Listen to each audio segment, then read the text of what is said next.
And I'm going back to the targeting problem. Do we go back and hit some of the same old targets and hope for something better?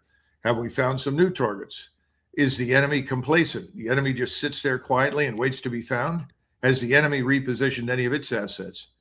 I think this is a much bigger challenge than I think Donald Trump and his military advisors and political advisors ever anticipated. That last point is interesting. Iran has proven itself to be very adaptable.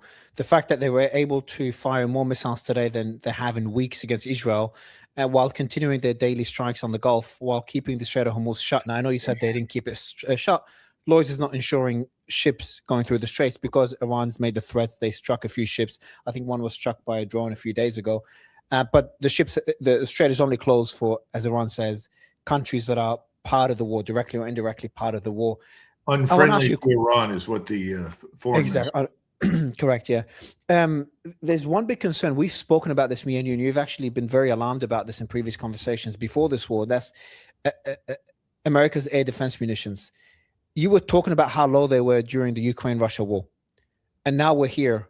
Today, there was a report, Pentagon locked in a 7-year deal with Boeing and Lockheed Martin to triple productions of the PAC-3s, which some people are saying they're completely out or almost out. There's been reports of PAC-2 munitions found, I think, in Kuwait.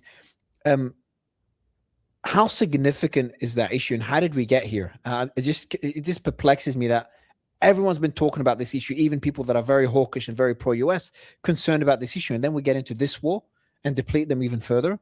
What's the thinking behind it? Is it possible? I had one expert on my on my show a few weeks ago. Now he's like, "Mario, that's because a lot of these air defense systems are becoming obsolete and new systems are being developed and they're going to be launched and replacing the old ones." And that usually happens. A lot of countries have all that weapons, all the munitions that are left over. So